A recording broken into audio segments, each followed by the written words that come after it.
Right? So you come in from the side. Often when I say lay, I'll say, let's come on down on the floor, lay down with your knees bent and your feet flat on the floor, and somebody will be laying like that, like this, you know.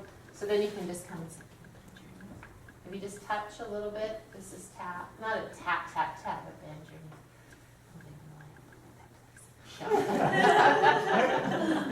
No, but usually they'll just go like this, yeah. Then a common error is to have the feet too narrow in windshield wiper. So then I'll just tap the foot and say, put it at the edge of your mat, yeah. Or we change, and we're going to now sometimes go ahead and bring your knees to the left, if you would. So I'll do the one where I say reach back behind your head and reach back, put your hand in your cheek, reach back. And then they'll all of a sudden move their feet closer together for some reason. So I don't know why, but that happens all the time. So then you might just say, let's spread out here a little bit. Don't push, don't pull, don't pet, just touch the feet. Now if she's laying here like this, go ahead, and her arm is like that, and we're doing this reach back, you could gently say, I hold her arm, can you reach back? Is it okay to reach back? Or you could say, go ahead, do that again. Reach back. Yeah. So, or you connect these 2 points, you can pull it, so you connect these 2 points. And I like that low voice should be okay, yeah. But be careful with the pulling on the arm. Like if she's like that, go ahead, just lay down. And I just grab her arm and flip it. Maybe she's doing that because it's got a problem. So we don't want to do that for sure. So maybe this is going to be safer. Yeah. What else? Oh, okay, so now the person's got their legs up and wide, and they're holding their knees instead of the backs of their thighs, and their feet are like this, and they're circling their feet. You can come and say, yeah. So that way they get the feet up in the air. Do not, oftentimes the knees are really close together. Don't come over them like this and go. I have a picture of myself doing this. Somebody took a picture in a class and I was doing this. It was a don't picture, right? So don't do that. And then when they're getting their blocks and stuff for Shavasana, make sure that a lot of them will put the blocks underneath their ankles and their legs will be like this. So helping them move their blocks. Getting them chairs, helping them have a blanket underneath their head. So that's kind of, we do a little bit more in yoga one sometimes, but let's just leave it at that for the end, and we can always add more. How to sit at the beginning. This is big, because it's one of the hard, often what I'll do is I'll just tell people to go hang out in the room, and I'll say we'll all do it together, and I'll go over all 3 positions. But if you're there and you can go over how to sit, it's kind of great, you know. So what I'll do for a brand new person is I'll say, this is one way to sit. It may not be the way for you. Let's see. So I'll get the blanket, I'll put it down, I'll get 2 blocks. Oh, there we go. 2 blocks. And I will show first. I'll say, so the way this works is you kneel, and then you decide, would you like 2 blocks between your heels like this? That's usually good for most guys as they begin, or if they're more flexible, 1. Yeah? And what's the most common things that people say besides, I can't do that because my knees don't go that way, which is very common. What's the most common problem sitting like this? My feet cramp, right? Yeah. So, so you get, it depends. You can roll up, you can take a blanket and you can roll it up like this to go underneath the ankles. But my experience is that when you do that, the block doesn't always fit. It's kind of half on this, half on not. So if you have time, to me, what feels a lot better, okay, is to have 2 blankets so that the blocks sit between them. So Pat, can you kneel? So I'll ask the person to kneel here now. They say, oh, my feet cramp. Okay, well, can you come back up to your shins? And the nice thing is the class hasn't started yet. So you can talk, right? And just stand up on your shins and let these be here. That's it, good. So we're going to put these here. And then we'll do this.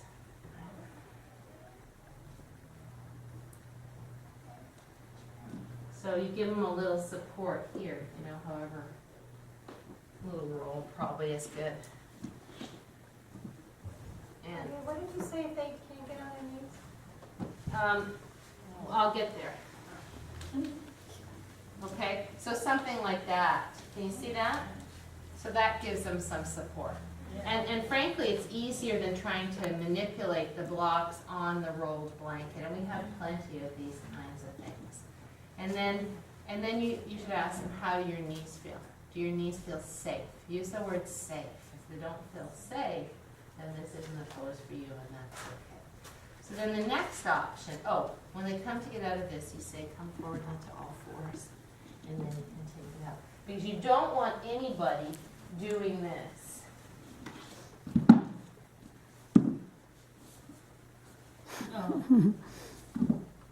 Because right in that moment, we can hurt our knees. It's unlikely, but it can happen. Right? Better to come out, come to all fours, move that up. So if they say, I can't sit like that, I have a knee issue, you can say, how does cross-legged feel for you? And if they say, oh, I could never sit like that, then you say, okay, and then you go to the next thing. But you can also have them try sitting like this. So what I usually do is I take the 2 blocks end to end, and I make a little soft bench for them.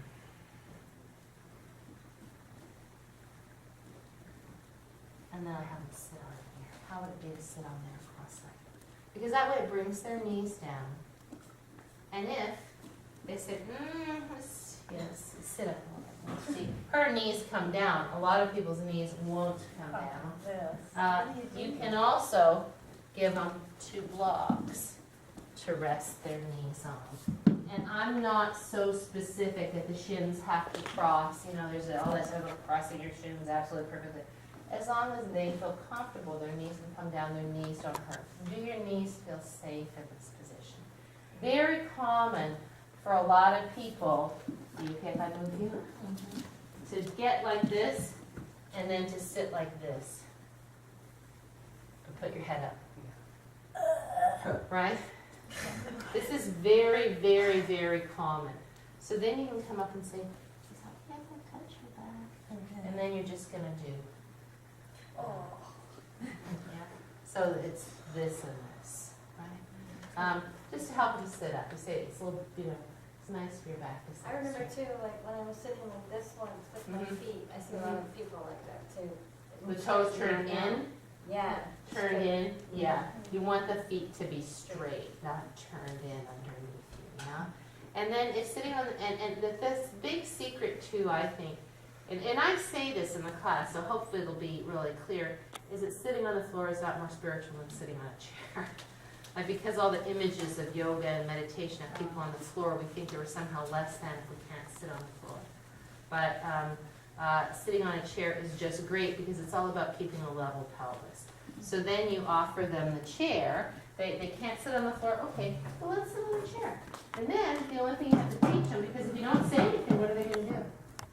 They're going to sit like they're at the movies, right? So then you just say, can you sit on the edge of the chair?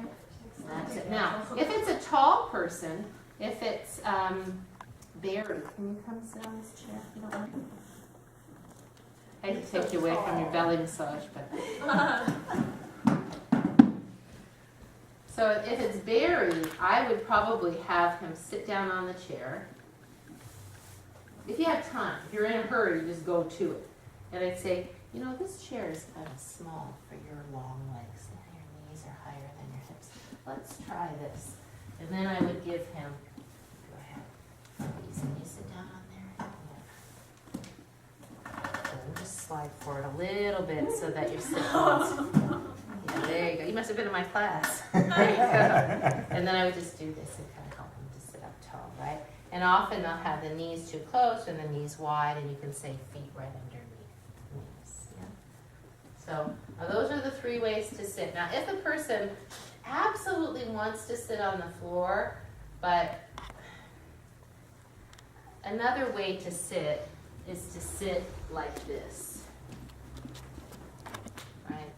But it's not optimal because most people who sit like this will sit like this, right? So my request, I think, at this point would be that we sit on a chair in Virasana or cross-legged. Does that make sense? Maybe you should tilt your feet. Yeah, that's true. When I'm meditating, lots of times I'll get a cramp in my foot or somewhere. I'll put one leg out at a time, and that's a lot easier, and I can still stay. Oh, sure, and like I often meditate sitting like this because my knees they don't like to be tucked under for long periods of time. But, you know, I've spent many hours in meditation sitting like this, but this is easy for me. I could sit here for a very, very long time. But that most people cannot sit here comfortably for a long period of time. But So, I think if they just do one leg. if they're sitting cross-legged, If they can't sit cross-legged and you would suggest that, but just one leg makes it easier to sit up straight. Yeah. in that case, how does that feel? It's not very even, you know. It's not often. You know, if it's just one knee and they can sit like this, people, because in general, somebody sitting like this knee isn't down here. It's up like this, right? So, like you're different. I mean, you've been practicing yoga. Yeah, that's always good. Frog position. You know, it all goes, you look at them and you say, does that look comfortable? You know, I would rather they sit in a chair because we want them to learn mountain pose. We want them to learn, and inevitably, I'm going to teach them Ujjayi breathing, and then sitting down, I'm going to have them move their arms. So if they've kind of made it to here, but now they're doing this, it's not so useful, you know. So, yes, ma'am. I just want to know about the speaking of with our soles of our feet facing forward. How do you explain that to them? I mean, would we I would just say say this- that to them? Or? You could just say if somebody does that, usually I mention, especially in Yoga 1 and talking about that, but say somebody just comes into Yoga 2 class and they've got their feet forward, you can just say, we put our head to the front of the room and our feet to the back. Okay, And then you could talk to them afterwards and explain why if they were perplexed. Right. Okay. Yes. On your sheet you have Angel of the Snow, I don't really want to do this, but the block for that. Again, Yeah. If it's appropriate to talk about, I remember to put it on myself half the time, because most of the time you say the bra line, which I don't have a bra line or a bra line, and I'm just always pushing it up. Base of the shoulder blade. I always put it too high or too low. Right. And I don't know my shoulder blade. Right. How about we don't do that for now? Because I'm not going to be doing that in I Yoga could 1 do- I could do usually. it on somebody else, with my Yeah. proprioception with my. Why don't we do that next week maybe, and I'll put it in the video too. I think it's good, Darcy, that you're videoing, thank you, because maybe we can go over some of those next week. Let me just quickly go over the enter thing and then we'll be done, yeah. So this is the, like what you do when somebody comes in. Did I take somebody's sheet? Or is this an extra? This is an extra. Okay. So you're introducing yourself, you're showing them, and Barry has that sheet. Where's that sheet? Behind. I know, it's 3 pages of this, huh, man? You're showing them where to put their stuff, their shoes. If they come in with their shoes on, just be pleasant and say, oh, could you remove your shoes? If you see them putting on, a lot of people put on their shoes back there, say, would you carry your shoes out? That's kind of a nice way to do it. They sign the release form. If they're a couple, they can both sign the same form. They're at the same address. If it's a parent with a child, the parent signs the form. If they have a gift certificate, you just date it, put it in the box, and you tell them that it's for 30 consecutive days. And we always stress that we work, not stress, but we make it clear that it's the honor system. And if you could keep track of it yourself, we would appreciate it. Then that way it's not just, oh, keep track of it yourself, we're really saying that we work in a way that has personal responsibility. And I think that's one of the best things we do, honestly. If the person is here and they say, I'm here for the first time, they don't have a gift certificate, you say, well, there's no money today, the first class is, first I'll say, do you live in Ventura County, or do you live here in Camarillo? If they say yes, well, then the first class is free. If they say, I'm visiting from Maine, you say, well, we appreciate it if you pay for your class, it's $15, you put it in the box. Take your change, you can also write a check. If somebody says, can I pay for one class by credit card, then if somebody did that today, I said, could you bring it next time? Because the credit card fee on a $15 charge is not great for me. So I don't like to take credit cards under $25.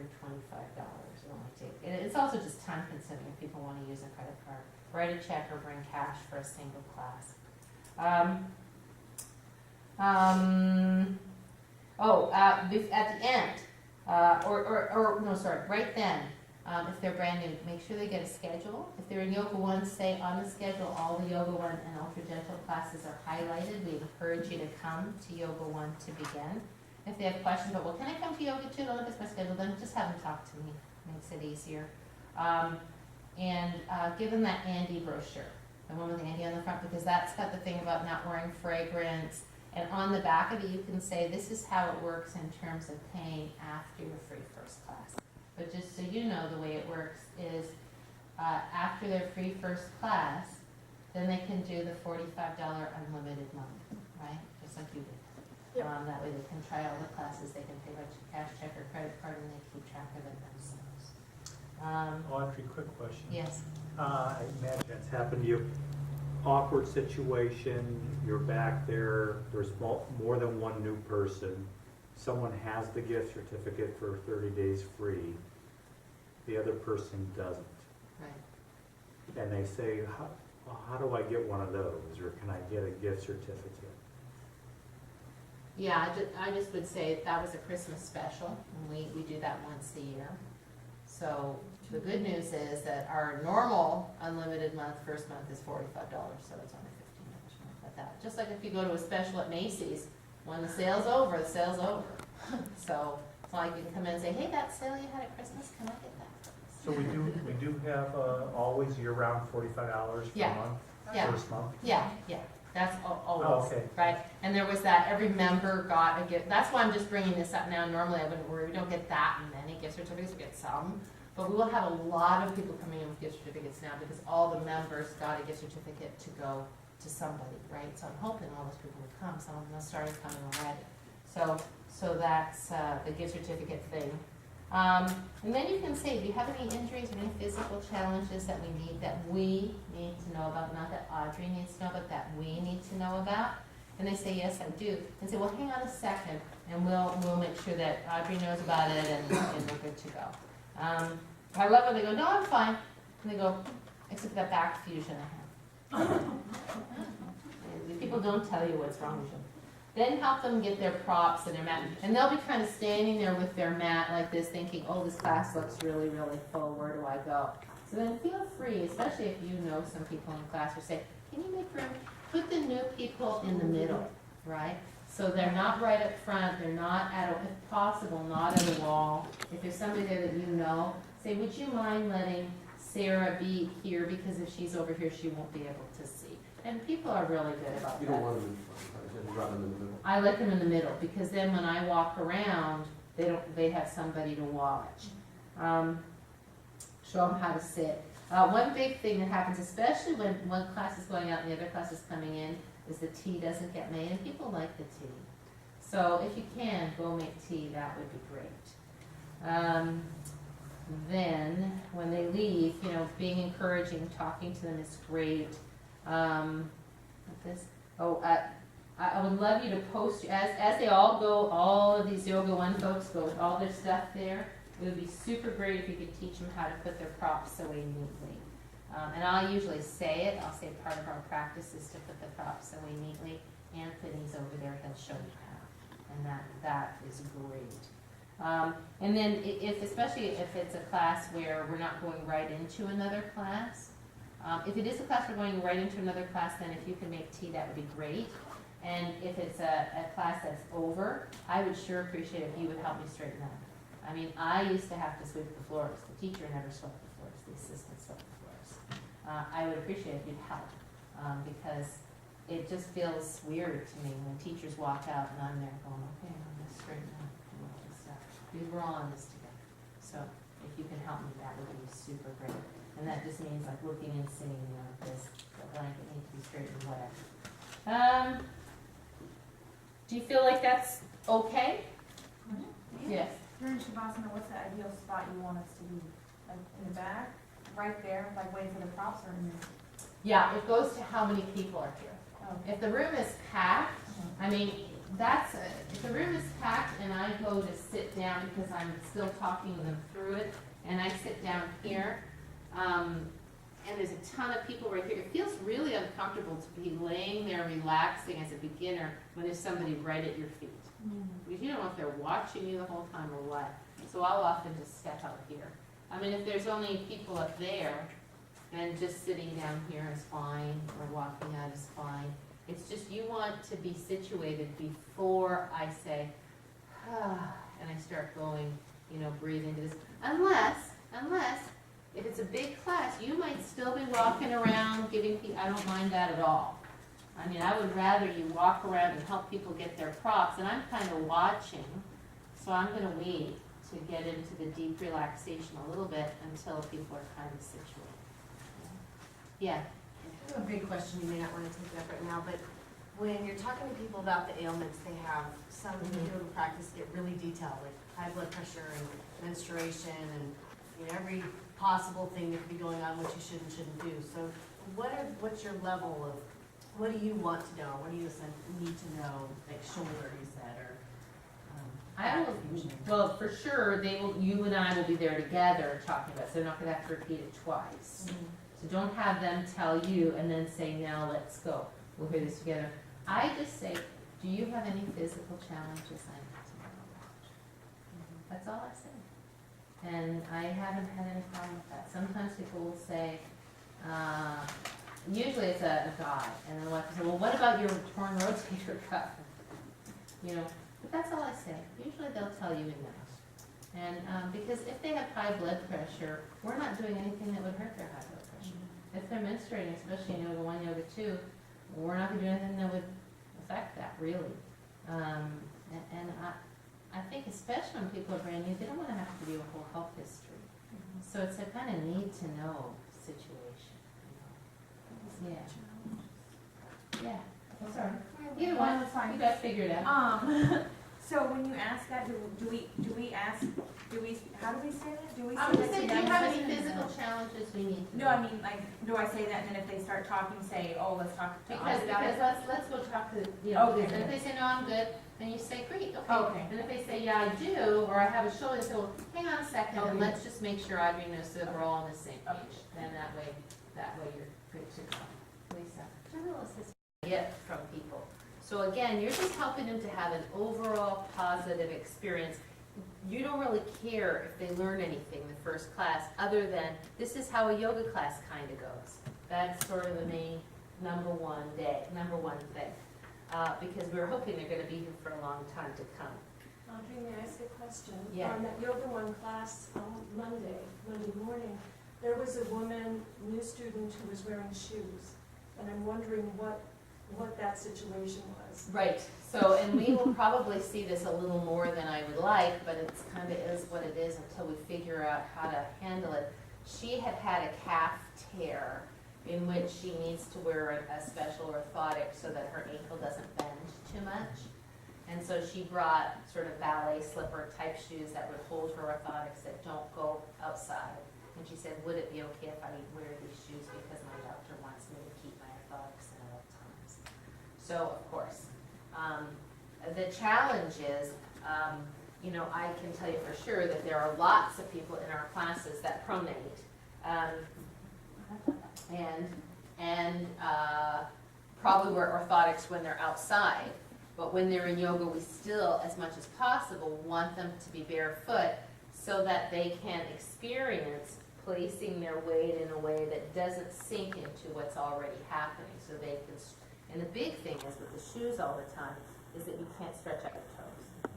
And so, if it causes pain, they can't be here, because we have a couple people, we have one woman who has a massively collapsed foot in yoga one. I mean, her ankle is just like that. So she puts on her Orthotic, and it's interesting, she can do everything, but when it comes to the lateral practice, her foot just does that no matter what she does. So she puts on one shoe for the lateral practice. That's Kathy Norman. So everybody's an individual, but, again, I think it'd be great if they could, in ballet we used to cut the toes of the stockings off. If they could invent some kind of a sock that you could wear with an orthotic in it where you could still stretch out your toes, I mean, it kind of makes sense. Invent that. It's Rob. Split it. It's my idea. You do all the work. We'll go 3 ways. All right. So that's the thing with orthotics. Okay. And then do ask them if they have any injuries. Don't forget that. Injuries or physical challenges. Because you should talk to Audrey if you have some injuries. And then that way, it's not them having to explain it to you and to me, but then you know you're going to get them to me. If you haven't sent them to me, I'm going to assume that they said, no, I have no injuries or physical challenges. And that, I think I'm kind of revising that from last week. Then if they say, well, yeah, I have this back thing going on, then say, well, let's make sure we talk and we'll go together. Or if they feel uncomfortable talking in front of you, they can just come and talk to me. But I don't think that will be the case. So the main things that you are doing in the beginning are being greeters, prop placers, foot fairies. And you know why it's so great to look at the feet? Because 99% of, not 99, 75% of the things you fix in yoga come from the feet. Yeah? I mean, it's such an important thing. So if you develop your eye, that if you say, that just looks really odd, and as soon as you have that thought, it looks odd, you go to the feet, then you're 10 steps ahead of the game. Yeah? Christy and Mike and Darcy, if you want to jump in at any point, if you have anything to say. I like to tell them. So I like to tell them, look, I'm going to come around, and a lot of times I'm going to be focusing on the feet. And I say that same thing. A lot of the issues will be resolved with just the feet. Right. So then they know that that's the first place I'm going to go most of the 9 times out of 10. And they know that I have a process. So here, go here, go here. And it makes them feel more comfortable, and there you go. Yeah, absolutely. And it keeps me active, then it reminds myself as well. Right. Mike is a big speaker out loud, which is very good. He'll say, well, we've just stretched the inside of the legs, so now we're going to stretch the outside of the legs. And you do that for yourself, because you can, instead of just thinking it, you can say it out loud. And it's good because, it shows them that you're thinking. You're not just calling out things for no reason. But right now, back to assisting. Knee placement you can certainly go to if you see somebody that's got their knee like this. And a lot of the times, especially in the bigger classes, I'm here or I'm there, and I can't see everybody. So if you see somebody and they're doing this, you can ask them to step that foot back. Now, if they're still like here, and they're just beginning, this is just fine. If they as long as they're not, it's in Yoga 2 class, you might say, would you be able to step that foot back a little bit more? Or how would it feel to step that back foot a little bit more? But if they're close, it's good. It's just the egregious stuff. If the foot is turned in like this, Alice, can you come do that? Sure. So just do warrior 2 and turn your foot in. It's been a long time since I've done this. Okay. In a few weeks. Okay, so turn those toes in slightly. Can the camera see this? So maybe you can do it that way, because Jeff has to watch I can see this it. because he couldn't be here. So if somebody's I'm gonna just lift your pant leg up. If somebody's foot is, don't go too far. If somebody's foot is turned in like that and I want them to straighten their foot, I don't tell them to straighten their foot. I put my hand on their foot like this and I say, can you put your heel, I touch what I want, put your heel right here, right? Because then, if you say, just put your heel there, inevitably they get their, you get flustered when somebody's doing this, so then they move the whole foot. So put your hand on the foot and then they move the foot. Does that make sense? Yeah, okay, thank you so much, good. And then if you want them to move their foot here or there, tap their foot. Let's take your left foot over here to the right, or over here to the left a little bit more into the left lane. But this, because if you just, as soon as you go there, their brain is on high alert, right? I've done something wrong. So they're unlikely to hear you if you just say, put your right foot more right. But if you tap that foot, then that stimulus will help them to know what to do. We talked last week about, and I thought everybody did this really well, so we must have done a good job talking about it, about as much as possible staying relatively quiet when you're giving an instruction. Because it's really difficult for the teacher who's trying to keep everything moving if you're allowed to go, well, could you put your foot over here and make sure, no, just pull that foot back a little bit more. It's not going to work. So just these little things and whispering really, really helpful. What else in foot and knee? So I put some adjustments in that are more to yoga 2, knee facing the ceiling in triangle. So I think for now we're not going to be doing any thigh rotation grabbing, right? Not at this point. So let's go to that once we're actually practice teaching. We'll go over that adjustment. But I said it usually can be done through foot position.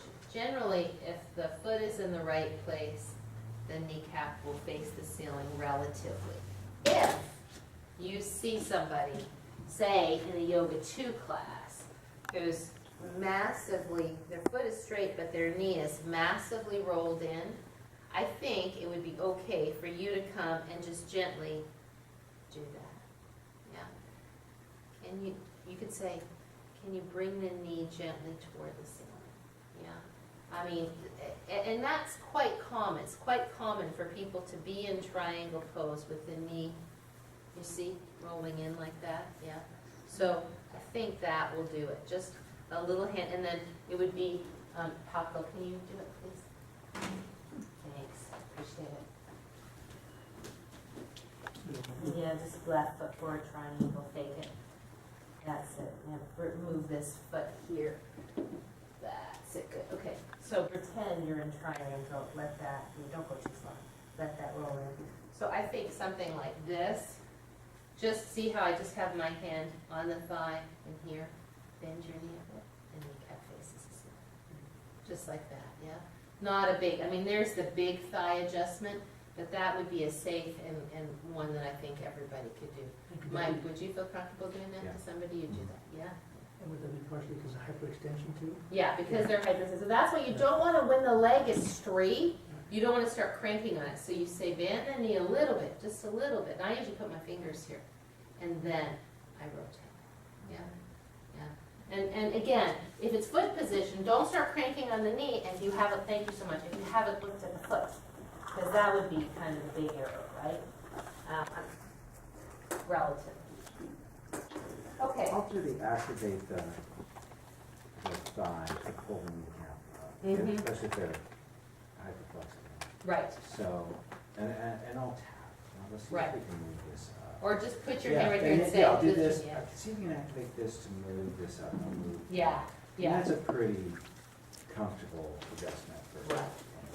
Right. Well, again, I think, I agree. Once you've already been here a little bit. I wouldn't even, unless somebody right. was really twisting, because we have, and the reason I'm making this distinction is we have a lot of brand new people right now. So as long as their leg is in the general direction, they're not twisting the knee massively, enacting those thighs, it comes a little bit down the road. But I think I remember, Brian, when you started, and we were doing that. Didn't you kind of strain your leg because you pushed too hard? Yeah, and I remember that because I felt bad. Because I said, oh, here's this new guy, he's trying so hard. I remember thinking, maybe I put that in too early in that class. Maybe they weren't ready for that. And so, Once it recovered quickly, and once I started engaging, yeah. I never had a problem with it. Yeah. But I didn't know any better.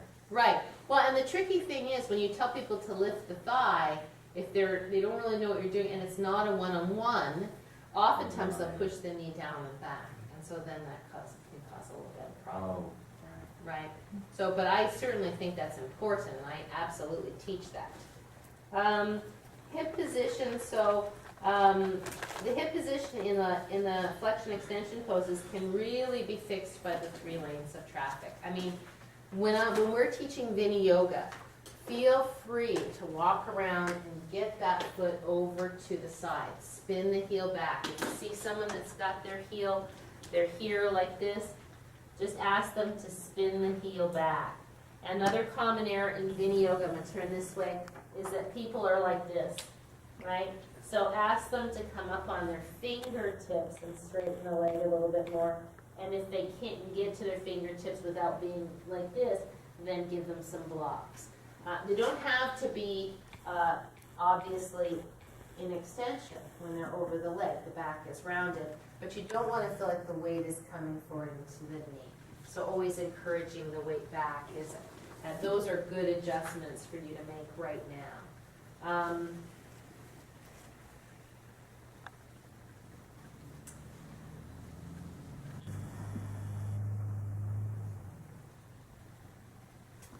Yeah, the trick with all of those other hip ones is that they're a little bit touchy. And right now I don't think we should be touching that much. So all of those are good. What you could watch for in revolved high lunge and yoga 2 classes, a lot of people just have too high of a block. And then they're in the big hammock leg, you know. So if you see somebody that's got, because when you're teaching, you're trying to hit the middle ground of people who need higher blocks and lower blocks, and you see somebody and they're up here on the block and they're doing this, you might go over and say, how would it feel to come a little bit lower? And then, and if they say, I have an injury, I have to say up high, then you say, thanks for telling me. That's a great answer. Thanks for telling me. Because now we're sharing information. If you take them a little bit lower, they'll usually get that sag out. And Dawn, that's where you're writing. Can you just do that revolved high lunge real quick? I'm just grabbing it because it's hard for me. I think it would be okay if John is sagging his hip, let this sag a little bit, to come. Okay, so now here's a different thing. Oh, he's doing 2 things. All right, so if he were doing that, I would be on the shoulder first, and then I would keep the shoulder there and lift the hip. Yeah? Because, go ahead the other way. Sink these, do what you just did and turn your shoulders. If I just lift this up, I'm still shoving him around the corner, right? So he's around the corner. So here, if he's sink this a bit, I might do both. Right? I'm just encouraging this back, yeah? But just putting a light hand here to lift up, what do you think, Mike? That's nice. Yeah, this hand okay? Yeah. I'm asking you because of the guy perspective, Where are you right? putting your hand? So I'm putting my hand at just here on his hip. Do the other side if you don't want to switch. You okay? Most So if guys he's don't have a sinking- no-fly zone. Yeah. No, but I'm talking about guys on women. I'm talking about guys on women, right? Sink your hip, because this will be more likely. Again, if you come up and you say, I'm just gonna, is it okay if I put my hand on your hip? Okay. So then you come and you say, sink a little bit more. Usually I would, like where he was, I wouldn't even touch him. Right. But if he was really, sink it a little bit more. It'd have to be about like that. Then I just say, can you lift this up? That's it. Another possibility would be to go and say, so Dawn, see how this right hip is coming down? Can you lift it up? And you have to get where he can see. Okay, thank you so much, yeah?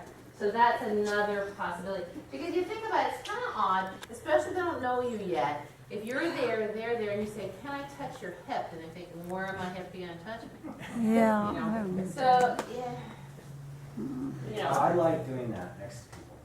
With Yeah. The pose, like I'll come in show them. and I'll be doing it with them, you know. Mhm. And that's really, I think, nice for especially new people.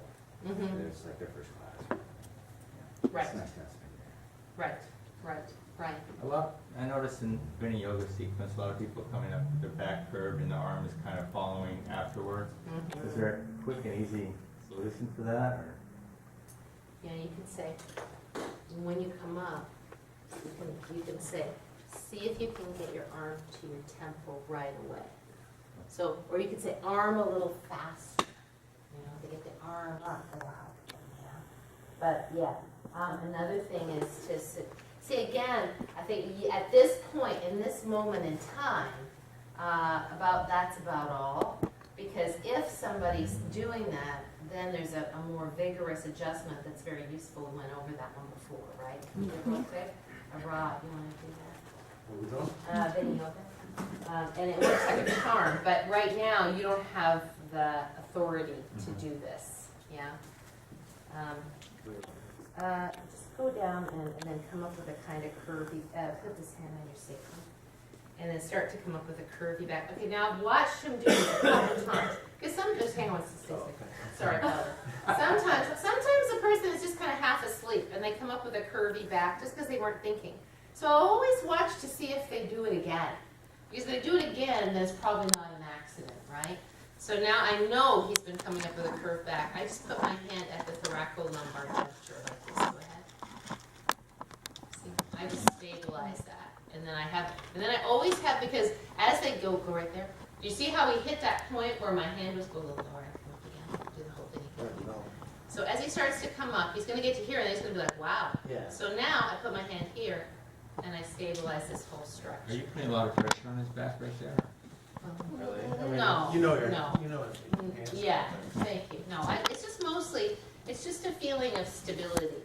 And so they start to come up hump, and then if they want to come up any more, they will pull the spine forward. It's amazing how that works. I think it's a great way to learn it because it gives you space and it's easy. As soon as you get way down here, it gets much harder. But if you see somebody in, say, in yoga 2, and they're doing their revolved triangle, and they look like this, and they're kind of like this, you might say, bend your knee, and then give them a little bit more height, right? Or a little more height, like this, right? I wouldn't yet, until you are better known, say, you need a chair, because that might be, right? This is not working, you need a chair. But because it's okay if you're not sure, to kind of let it go. And if they're pretty close, let it go. And then you can always, if I'm not in the middle of talking, you can kind of point to the person in the thing if you think it's helpful. And maybe I can go over and figure it out. I know personally, I always felt insecure with the chair because I thought it could slide out from under me. Was it on your mat? It should be on your mat. If it's on your mat, there's no place it can go. Now you know. Yeah. So the thing again is, you know, if you didn't learn it in Yoga 1, that's one of the main instructions I have is all 4 legs of the chair on the mat.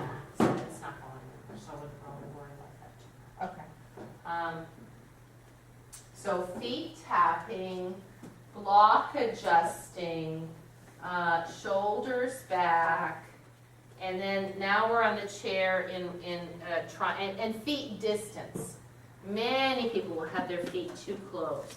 Some people will have them too far. Now you're on the chair and the person is doing this, right? So,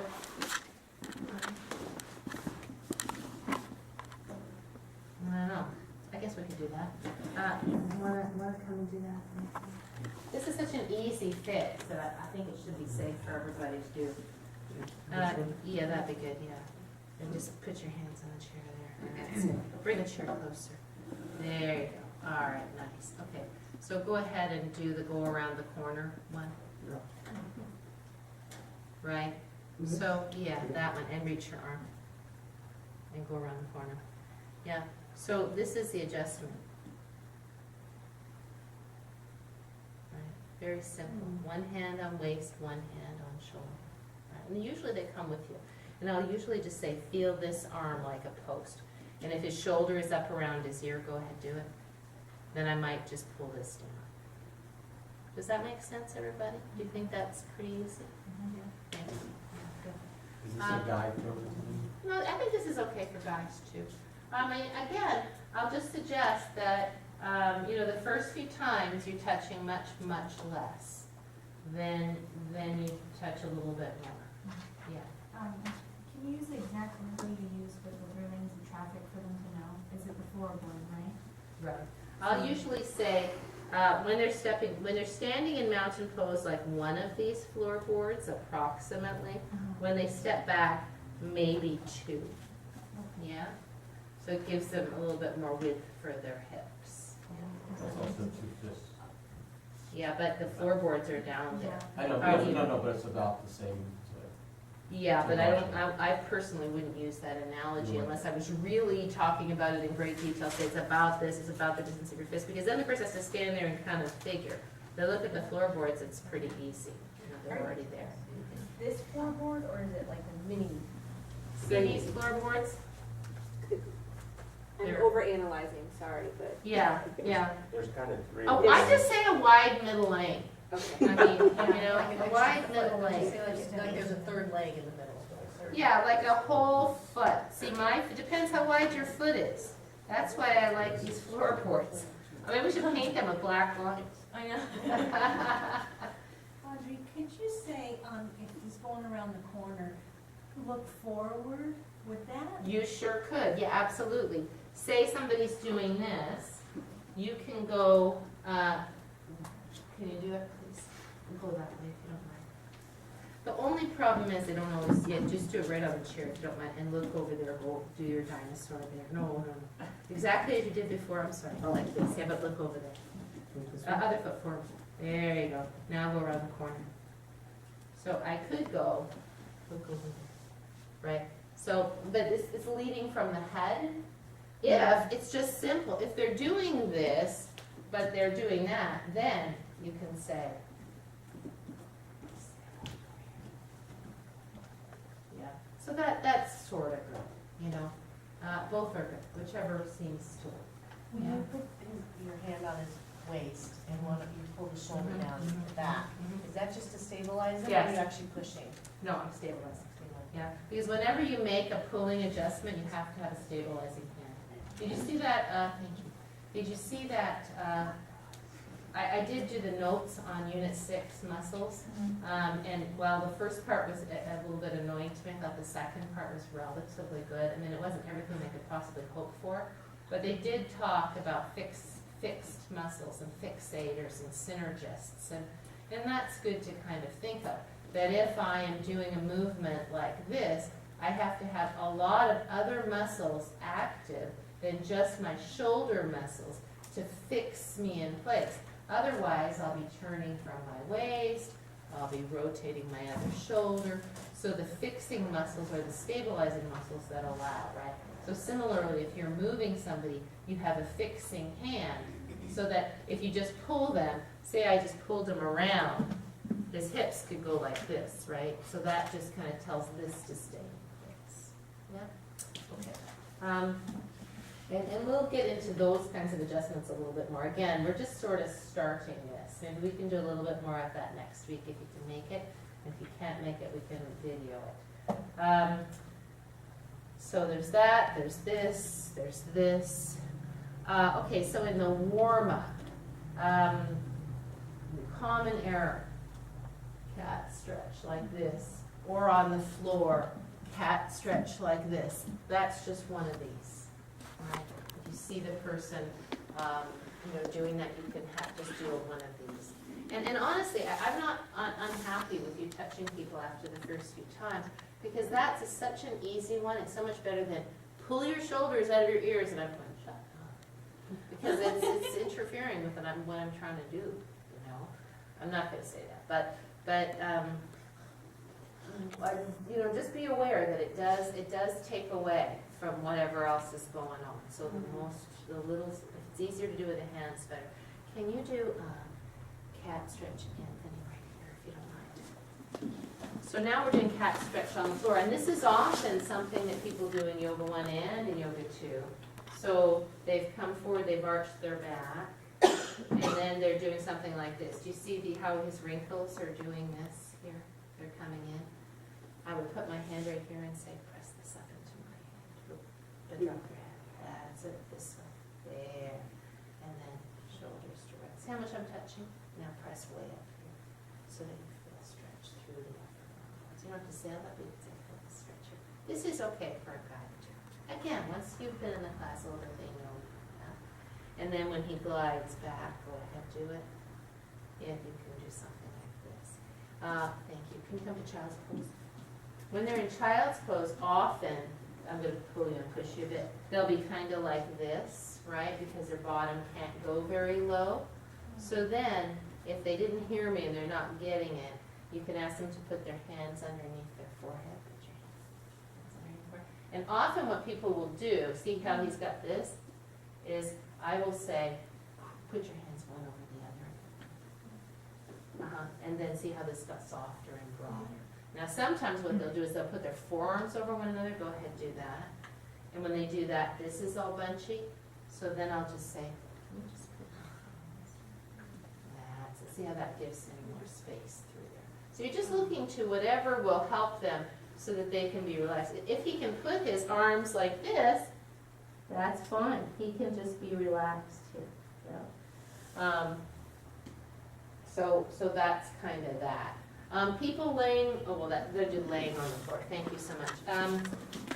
The other adjustment that is helpful is when I'm talking about hips back. Yeah, I don't mind because I can make it, as we're going, and I'm talking about the drawers. It's so common in Yoga 1 to do this. I have a herniated disc, but I'm still pushing my hips forward, right? I would not mind if you, Pat, can you do that? See, isn't it good to be in the front row?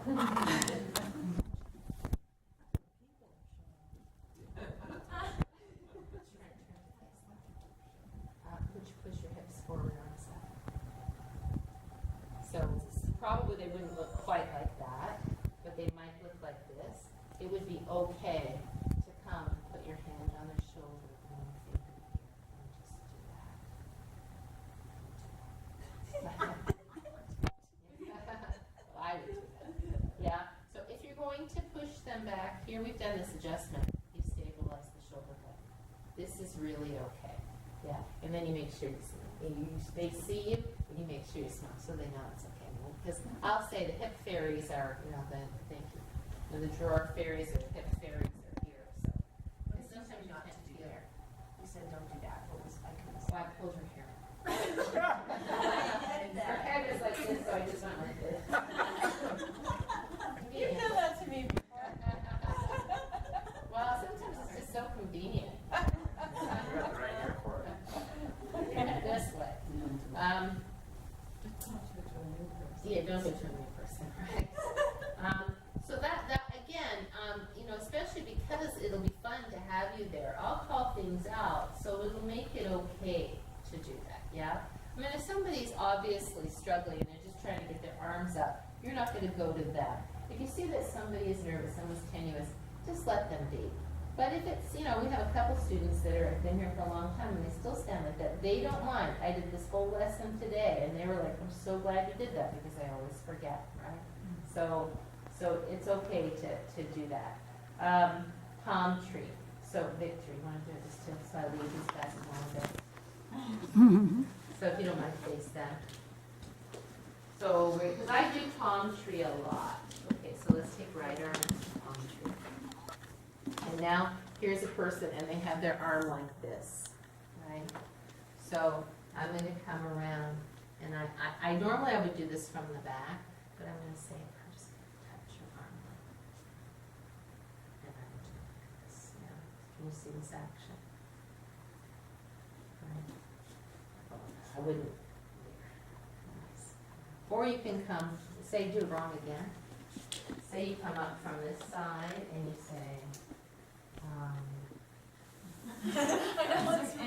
yeah, okay. And then I'd have to come here and say, I might, in this position, I might be able to say, can you bring this up? Yeah, that might be enough right there in that situation, right? Now look like you're really reaching down, which is go that way if you want, yeah. Yeah, like that, right? You can come and say, yeah. So that way, I think that's probably better. And if it's just that they're doing this, like the hand's going the wrong way or something like that, you can say, is it okay if I touch your shoulder? And then you just come a little bit like this, yeah. You see what I'm doing? You've done this adjustment before, right? So I have their forearm and I'm just gently guiding. I would suggest, thank you so much. I would suggest that in Yoga 1 we have to be careful because we have a lot of, right now we have, it's like an epidemic of rotator cuff issues.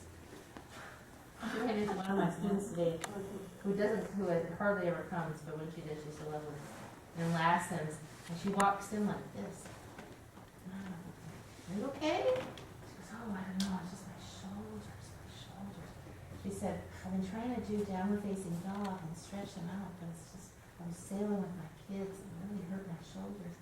And I'm like, I don't think doing downward facing dog is the best thing. I said, it really looks like your chest is kind of tight. So in lessons, we're like putting her arm on a shelf and doing this. And she's like, oh, I feel so, because she was just walking around like this because the pain was just, this was like a place she could be, right? So people have no idea how their chest tightness is affecting them. So I think that's one, yeah. So for the resolutioners who want to jump in and see immediate results and maybe do too much, how do you respond to that? Well, the thing is with our classes are so darn slow, they don't really have a chance. I mean, my Yoga 1 classes are excruciatingly slow. And I tell people, thank you very much, and explain why and the whole bit. So it's not like we're doing classes where we say, if you're Yoga 1, do it like this. If you're Yoga 2, do it like this. We just don't have that. So in Yoga 2, we're trying to encourage people who are brand new to go to Yoga 1. But for example, I had a couple of young girls, and pretty athletic. They came to Yoga 1, they learned the Ujjayi breathing, they learned the lateral foot position, the front and back foot position. And I said, you could probably go to Yoga 2, mix it in with some Yoga 1 classes, because I didn't want them to get turned off by the slowness, right? So if you're in a Yoga 2 class and somebody like that is trying to go further, then you can say, you really want to be able to take your hand off the block. So if you get up higher, that's even better. And just kind of, if that comes from you, you're the assistant, hopefully it'll be okay. No, it's not an exact science. All right, so that's front and back poses, yeah? And then we did the standing things. Okay, so for example, this. Right, that would be one you could go to, you could encourage people. I mean, it's hard for me to kind of almost like give you all of the examples of some of the things that people do. I guess the main thing is if you see me doing it like this, and I'm talking about bending your knees, and you see somebody with locked knees, one like this, or heels not moving, you can go over and in a simple way use your, best way to say just lift your heel. Or you can show point. Like I could say this without even saying anything. So the skill would be to say it with as little, to do it with as little saying as possible. Yeah. What else happens in Yoga 1? Oh, okay. So sitting on the chair in pigeon. So somebody's sitting. You're looking to see, because you'll hear me say, sit on the edge of your blocks, and then you got somebody and they're like this, or they haven't understood me and they're sitting like this, right? So adjusting the props, listening to what I say, and then adjusting the props accordingly. What else do we do in Yoga 1? Wink your pony. Oh yeah, wink your pony, right? So we do a lot of wink your pony in Yoga 1. So you're going to walk around and you're going to look for the things that I call out, which are Start with your hands shoulder distance with no thumbs wrapped around the chair. Because you'll see people holding the chair like this before they even start, their neck is tight.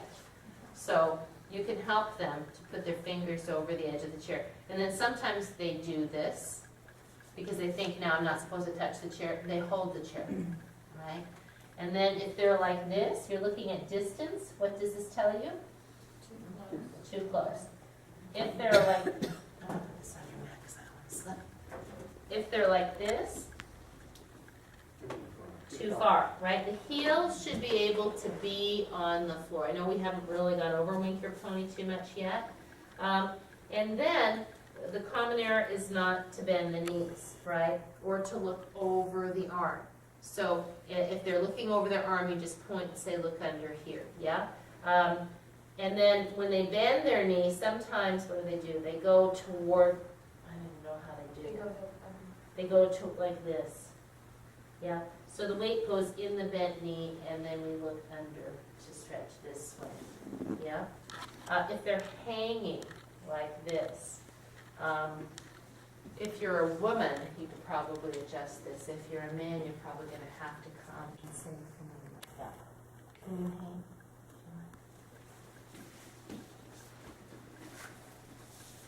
So I don't think right now we want guys doing this, right? Hang, careful to hang on a little bit more with that. Oh, you got the shoulder thing. Are you going to hurt yourself? No. Okay. So.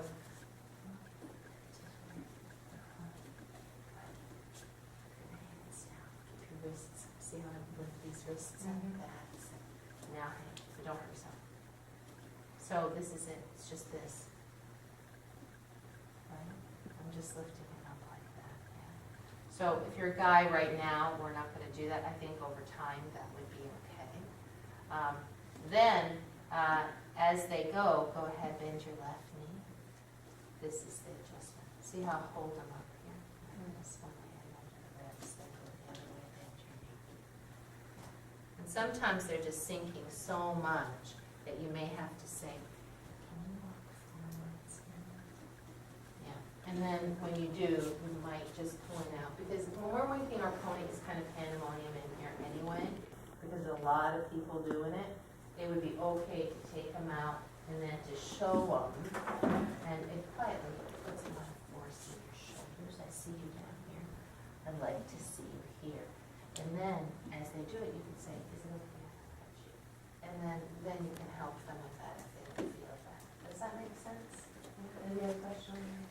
Yeah, what's the purpose of the hands coming all the way over? Because I used to just put them flat. Because you want to pull. You want to anchor and pull, right? By bending your knees, that holds on. This doesn't have, it's just like doing this, right? If I'm just pushing down, I'm limiting the pull back. Does that make sense? Yeah. Question? Yeah. Let's say you're trying to help somebody and they're really not getting it, but the person right next to them is doing it perfectly. Can you say, and kind of like point to that person and make a reference because it's a visual? I would say, let me give you a visual. Okay. I would give the visual yourself. Okay. Because if you point to the person next to them, that's another student that's clearly doing it better than you. Yeah. So I would do the visual myself because the person expects that you're going to be able to do it, right? Yeah. Somebody have a question? I don't know the answer, but I'll ask it. Are seniors less sensitive to being touched than, mid-level age people and juniors? I can imagine younger people being maybe more sensitive to men touching them, and seniors being less so. But is that ageist and not PC? And Yeah. Okay. so I'm afraid I was What do afraid you to think, say it, Christine? but I'm guessing. Well, I've just been thinking about it. I would infinitely prefer verbal cues, but generally directed at first, and just watch. Because I feel there's an innate fragility to some of these people, where if you go, like I wouldn't even want that done in palm tree, because you don't even know if they can go Sure. there. You know, have really good responding or responses of, you know what I mean, can you stretch that arm out a little bit more, you know, that kind of thing, because, you know. I think you're right with the shoulders, with the shoulders, I've yeah. known them for a long time, so I have a comfort level that We're talking about even- yoga one though, not Oh, for okay. Jacob. Oh, I think it's so individual. Yeah, I think that we have to be respectful of everybody as student teachers. Because they would have a comfort level with me doing it or Christy doing it, but as student teachers, they don't know that you're not gonna hurt them. So I agree with you in the sense that, especially, like I said, for a lot of these Yoga One folks, a lot of them with rotator cuff injuries, if possible, and it's not always gonna be possible, as we get started, I'll say, Bob, the police officer guy, he has, bilateral impingement, so he's just gratefully getting his arm up there. So we certainly don't want to touch his shoulders. I'll point him out shoulders, so if I can. But chances are, I'm talking to 3 people, so that may not happen. And I agree with you. The only thing I'm nervous about a whole lot of talking. So maybe the demonstration, can you stretch your arm up there, please? That just kind of makes me nervous. But maybe, and then they go where they can go. And if they're out like this, you go, see, I'm just mouthing the words. I'm not even saying, do you know what I mean? What if they start questioning you more while you're making your nice, quiet adjustment, and you don't want to be rude and not respond, but you're also thinking, Audrey doesn't want me to engage in conversation, so what do you do? That's a great point. I like that. We'll come back to that. Ooh, that's very nice. Very good. We'll come back to that. Or let's talk after. Or remember that and we'll talk. Remember that and let's talk after. Okay. Yeah, I like What if they're that. hard of hearing? Yeah. Lots of times I can't, I Well, don't hear you say Pat. and I think that has, Christy and I talked about that in Ultra Gentle. So that's to me where pantomime comes in. Where if you're trying to get them to take their foot back and they're kind of looking at you, you can say, yeah. Because I think if they realize that you're trying to be quiet so you don't interrupt the class. Even in Yoga One, I find that some people, either the focus, they're so focused on the teacher, or whatever. When I was assisting you for a long time, it'd be, can you move your right foot right, or so, doing Right. the tap.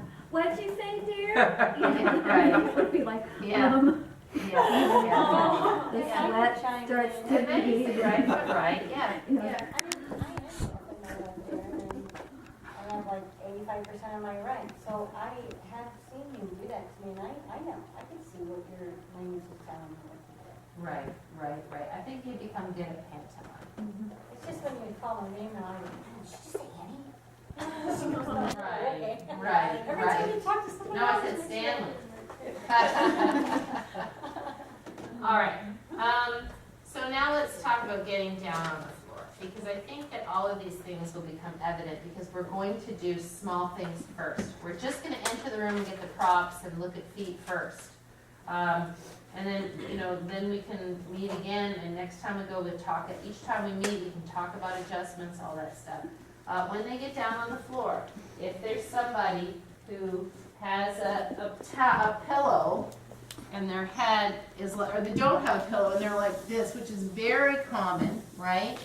So it could be that if you do this, it'll be okay, but I don't really want you to take that chance just yet. So just get them a blanket and then say, just put the blanket under their head. Particularly, and sometimes if they're doing something where they're holding their knees, right? And now, because they're holding their knees, they look like this, right?